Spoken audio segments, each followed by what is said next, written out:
இறைவனின் இதயத்திலிருந்து. முன்னுரை. கடவுளை நாம் சந்தித்தால் இன்னார்தான் கடவுள் என்று எப்படி தெரியும்? நமக்கு தெரியுமா? நமது மனமோ அறிவோ நம்மிடம் சொல்லுமா? நாம் மற்றவர் எவரேனும் நான் கடவுளை சந்தித்தேன் என்று கூறினால் நாம் அதை நம்புவோமா? பல வகைப்பட்ட ஞானம் உள்ளது. ஆனால் அவை அனைத்துமே மற்றொரு விஷயத்தை சார்ந்தே வந்திருக்கின்றன. மற்றவர் எவரேனும் தன்னுடைய கருத்தை கூறும் பொழுது அதை நாம் அனுபவம் செய்வது போல் எடுத்துக்கொள்ள முடியுமா?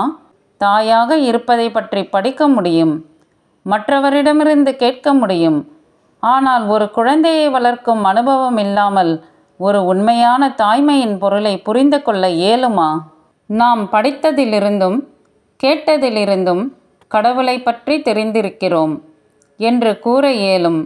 நாம் கடவுளை நோக்கி பிரார்த்தனை செய்தோ கூவி அழைத்தோ அல்லது புகழ்பாடியோ இருக்கலாம். நமக்கு நம்பிக்கை ஊட்டக்கூடிய ஆழமான அனுபவம் ஏற்பட்டிருக்கலாம். கடவுள் என்று ஒருவரும் இல்லை என்றோ, கடவுளை பற்றிய பாரம்பரிய சித்தாந்தங்கள் எனக்கு தேவையில்லை என்றோ இப்படியும் முடிவெடுத்து இருக்கலாம். நம்முடைய கருத்து எதுவாயினும் அது என்ன என்று எப்படி தெரியும்? இப்புத்தகம் இறைவனின் அறிமுகத்தை தருகிறது. இதில் கூறப்பட்டுள்ள கருத்துக்கள் இன்னும் ஆழமாக நாம் கண்டறிவதற்கு மனதிற்கு உதவும் வரைபடமாக உள்ளது.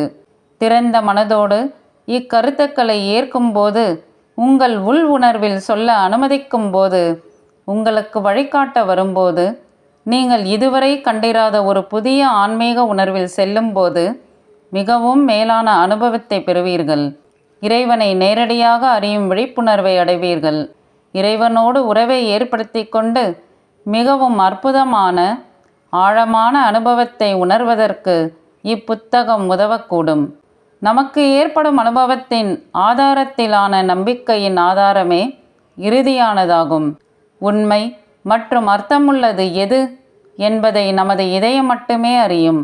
அதுவும் உண்மைக்கான அழைப்பின் குரலின் மீது நாம் கவனம் செலுத்தும் நேரம் விடியும் போது. பல ஆண்டுகளாக உலகம் முழுவதிலும் உள்ள குமாரிகள் அனுபவித்து வரும் இந்த இறை சத்தியத்தை நீங்களும் அனுபவிப்பீர்கள் என நம்புகிறோம். மேலும் இறைவனின் இதயத்தினை அருகாமையில் சென்று உணரும் நன்மையையும் அடைய செய்யும் என்று சுப-எண்ணம் கொள்கிறோம். பிரம்மகுமாரிகள் இயக்கம். என்னை தெரிந்து கொள்ளுதல். பரமாத்மா. நான் ஒரு ஆத்மா, ஆனால் நான் பரமாத்மா ஆவேன். நான் அனைத்திற்கும் மேலானவன். நீங்கள் எனக்கு பல பெயரை கொடுப்பினும் என் பெயர் சிவா. சிவா என்றால் நல்லதை மட்டுமே செய்யக்கூடியவன். நான் எப்பொழுதும் நல்லதை மட்டுமே கொடுப்பவன். நானே விதையாகவும் படைப்பவராகவும் இருக்கிறேன்.